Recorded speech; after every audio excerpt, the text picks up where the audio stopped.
I'm excited actually. This is going to be a really good show. Hopefully sustain a nice show that people can get a lot of value from and get a lot of content and good information that can help them. And when I say help them, I mean the grassroots goalkeepers, people that we serve at the grassroots level. We're not with any club teams, college teams, pro teams. We have to build everything from the ground up. Everything is work, everything is merit. That's what makes our journey so beautiful. With that journey comes lots of challenges, lots of ideas, lots of opinions, lots of things that most other environments probably don't have to deal with, but we do. How do I get the message out to some of my parents who are learning for the first time, who are going through this maze, who are constantly being bombarded with new trends and new social media and new this, new that, the shiny object syndrome? How do I help them? This is how I'll help you. Stay tuned.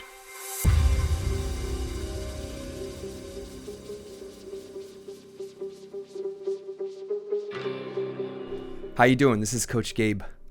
Today I want to talk about something that's been very dear to my heart and very important. Goalkeepers that are quitting at the grassroots level.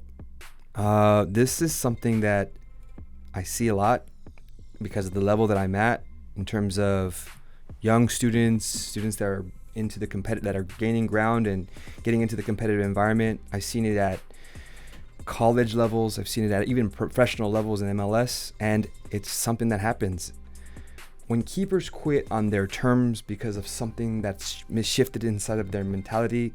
That's something different. But when environments or when people, when situations from the game actually force to quit, or create, plant a seed for them to quit, that's something that I think we need to get to the root of, because it's sad. Somebody who really has a passion for goalkeepers and somebody who really sees, the good in all these situations, it's sad.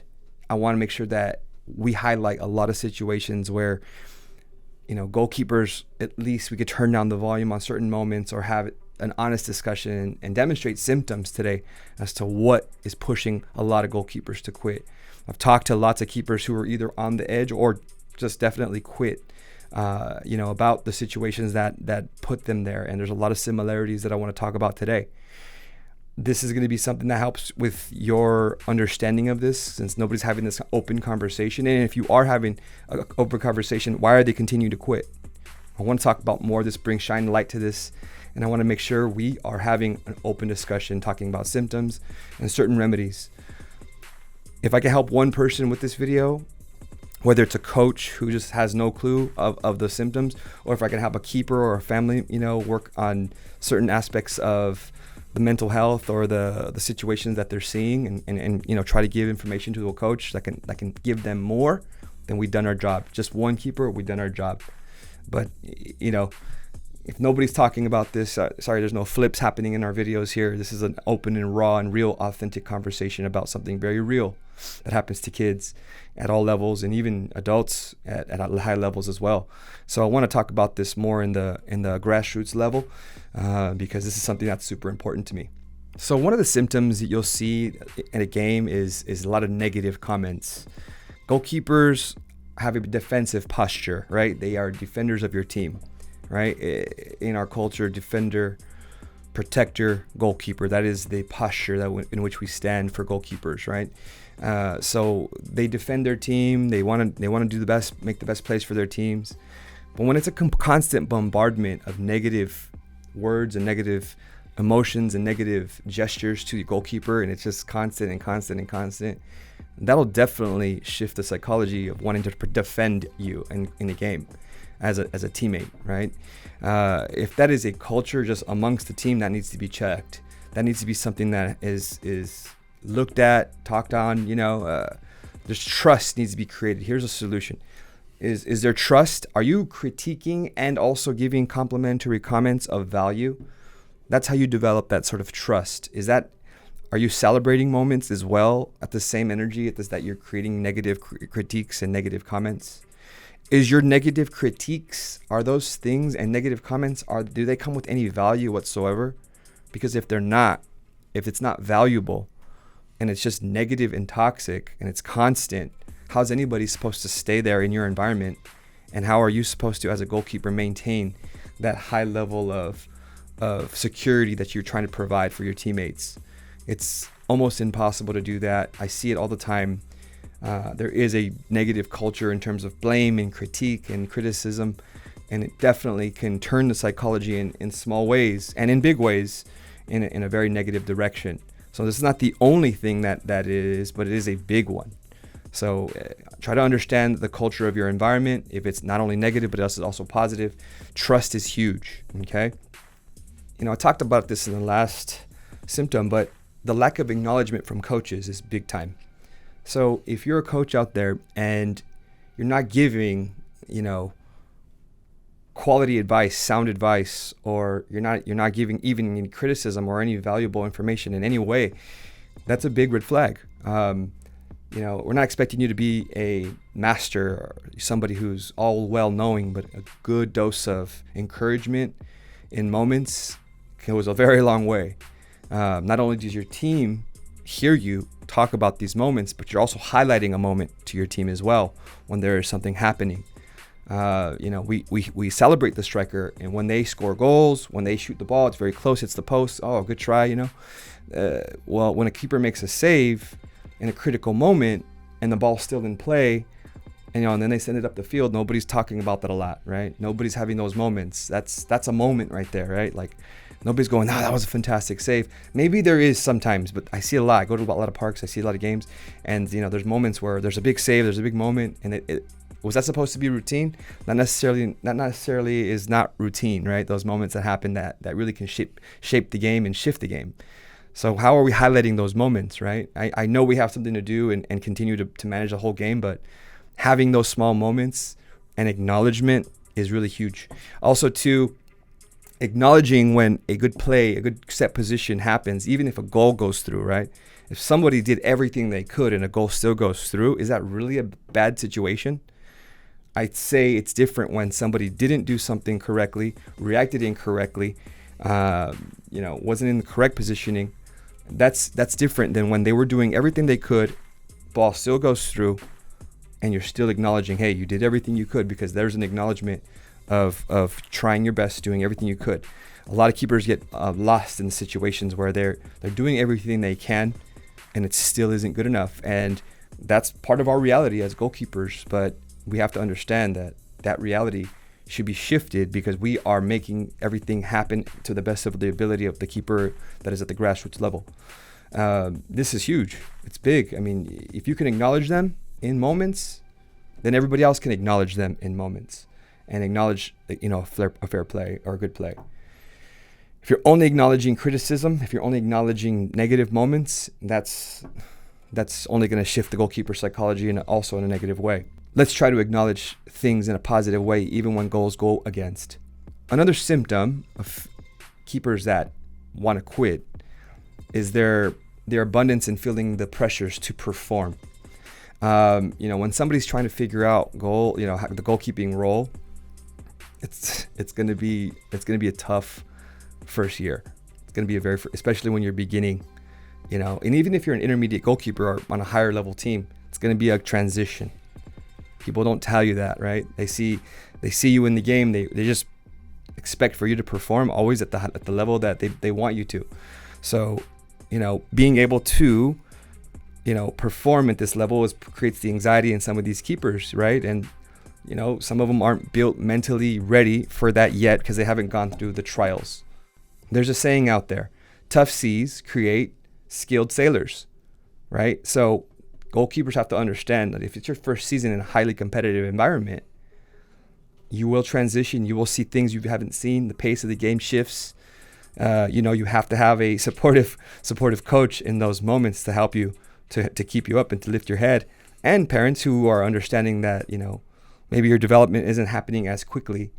So that is something you should understand, because a lot of kids, they have these expectations of themselves, or maybe they don't have an expectation and understand what's coming in a higher level environment, and they are shell shocked for the first time. So, you couple the shell shock with a level of expectation that's probably, not understood well, and you have an environment that's very, very dark in moments. On top of that, you want to perform high level. You see other people around you, so you want to keep up with the Joneses, right? You start to get deeper into the games. You start to get deeper into tournaments. You start talking to different parents. Now, why aren't you playing with this team? Why aren't you playing with that team? Why aren't you playing with these higher level goalkeepers on this team? And why aren't there becomes this tug of war as to if your trajectory is even on course to doing something that you're not necessarily sure about, but you've been hearing it from different sources and different ideas from different people. And that creates a pressure as well. That creates an idea of inferiority. And, boom, now you're feeling anxious, you're feeling, shell-shocked, you're feeling inferior. They're feeling a lot of different emotions in terms of if you're on the right track to the highest level of you. And that can absolutely provide more pressure because now you're hearing it from different people. Why aren't you playing with this team? Oh, ECNL and MLS Next. Why aren't you doing this? Why aren't you, you know what I mean? And they're really just mirroring their ideas upon yourself. Because I'll tell you, I know a lot of high-level goalkeepers who are not on the top teams, quote unquote. They are on, less competitive teams, but they are getting action every single game. And our role is to get as much action as we can at a young age. At some point we want to get on high level teams. At some point later on in your stage, where you can demonstrate your abilities at a high level. But when I think there's an art to when that is, and when we should apply that pressure on people. The cream always rises to the top, no matter where you are. And so sometimes you don't want to disrupt something that you have good going on. That does happen. So there is a pressure right there. So if we're combining all these pressures, you can start to see how the cloud becomes a much bigger cloud, and it becomes much more harder to maneuver. Another symptom of goalkeepers that quit is not being able to bond with their teammates. When we play sports together, we form bonds in our losses and our wins, in funny moments, in sad moments. There's when you're there for your teammate during a tough moment, you form bonds, right? You go through experiences, and bonds are formed naturally. And goalkeepers, they have they're kind of isolated in a way, because their role is so specific. And depending on the team that you are in, if they're not celebrating, goals together, or if they're not celebrating saves together, if people aren't acknowledging those moments, important moments, how are they supposed to feel supported? And how are they supposed to bond? On top of that, there's also things a lot of kids and teams can do outside of the game, because the game is highly competitive, where you can kind of get a little bit more informal and bond in a different way, outside of such a competitive environment. I really push coaches to try to have that defensive chemistry, like the keeper and the defense have this defensive chemistry to support each other, right? And to create that trust and that chemistry amongst each other, and to stick up for each other, because defenders have a lot of tough times too. They are goalkeepers without the gloves, and their acknowledgement has a tough one as well. And so if they work together in unison and create that defensive strategy together and create that chemistry, they're almost impregnable. They cannot get people cannot get through. So teammates that bond together stay together, right? Teammates that have each other's back, play for each other. They enjoy playing with each other, right? A good team is conscious. A good defensive team is conscious. Even a team all over the field is conscious of isolating the goalkeeper, because think about the personality of a defensive person who's constantly checking all their corners, checking where the shot's coming from. That person is super hyper analytical. And if you isolate a hyper analytical person, their mind starts to go off in many, many different directions. Goalkeepers have a very analytical idea of the situations around them and themselves. And did I say this? Did I do that? They're constantly critiquing themselves more than anybody else critiques them. I guarantee it. More than a coach, more than a mentor, more than the parent. They are thinking about themselves in a very hyper analytical way, more than everybody. And that has to be understood. So, you isolate them, and then they're also hyper analyzing themselves. And there you got it. Now you're starting to see the cloud form even bigger of when somebody wants to quit the game. And then one of the final things, and there's a lot of reasons why a lot of keepers quit, but these are the ones that I see stand out a lot. But one of the final things that I'm showing you and demonstrating today is self-sabotage. You tie all the things we talked about today, negative comments, lack of acknowledgement, feeling a ton of pressure, bonding with teammates, and then you get this self-sabotage. You start to see it in the environment, self-doubt. They're constantly asking, oh, did I do this today? It's constant lack of confidence. So they're trying to get they're trying to, overcome the self-doubt by asking so much. Asking questions is great, so don't confuse me. But every play, like a lot of goalkeepers, it's not, even if they make the play, some of these keepers that I talk to, it's like they're still asking, oh, could I have done it better?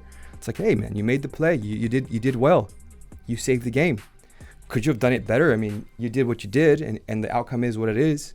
So that is good enough. I mean, you have to be okay with that, right? If we're going to continue to critique even positive moments, you're having self-doubt about everything, and it's hyper analytical. And I see this a lot in very analytical goalkeepers. We have to create that confident goalkeeper, that goalkeeper who has nerves of steel. It's hard to do when they're combating an entire environment that's clouded in judgment and anxiety and a lack of acknowledgement. This is something that's super important to us. I see it even at collegiate levels. Because of the self-doubt, they will quit an environment because they didn't think they can adjust to the environment as fluidly and as quickly as they could. And that comes from the absolute self-doubt. That is a mental game. I've heard this saying, goalkeepers are insane, and there's all these t-shirts and logos and sayings, goalkeepers are crazy and this and that. You'd be crazy if you were isolated for many, many years. And then on top of that, every single moment of you in every game was hyperly thought about and critical. Yeah, that would make you feel a certain way. I don't think crazy is the term. I just think it's frustrated. And then you build a shell, a tough shell of mental callus, right? But some people cannot build that tough shell of mental callus. And in order to build that shell of mental callus, you need to be broken down sometimes, right? In order to rebuild that shell. And so, the last couple of years has put us in isolation and things like that have happened. So it's tough to, I'm seeing people in a mental state. Also, maybe there's heightened states of minds where it's becoming much more difficult to build that callus. But we definitely have to build that callus, that mental callus. And in those moments of being broken down, whether it's at a game or building that or having a bond broken with your team, it's important to try to support kids in these moments where they're feeling, vulnerable, because there's a ton of vulnerability in goalkeeping. How do you minimize the feeling? I'm not saying we're going to take away all these feelings, because that's impossible to do. But how do we acknowledge the moments? How do we minimize the moments? That's what I'm acknowledging, right? And how do we identify these things? That's super important to minimizing things and to helping your young goalkeeper not quit. One day to the next, they're out, they're done. Wow, really? We spent years with you and now you're gone? There's something very sad about that. And how do we keep these keepers from staying in the game? This is how we did it. All these different symptoms. If you don't know, now you know. And if people aren't talking about it more, they should be. If you have any questions, send a message here or down and I'll try and respond to you to my best of my abilities. Remember, I don't just do this I don't do this for a living at all. I actually have an academy that after this I go see, right? So, I'm trying to do this, when I can. And so, get the message out, support your local goalkeeper, because they always support you in your toughest times. Try to talk to them, get to know them, bond with them. Okay. How do we get them their help that they need? How do coaches talk to other coaches who are experts in the field to give them that support? Let's create solutions. Let's stop picking at problems and let's start creating solutions. Okay. And if you don't know there's a problem, well, that's a major problem too. Okay. Identifying problems is the first step to conquering them. With all that being said, good luck out there and much love, Coach Gabe.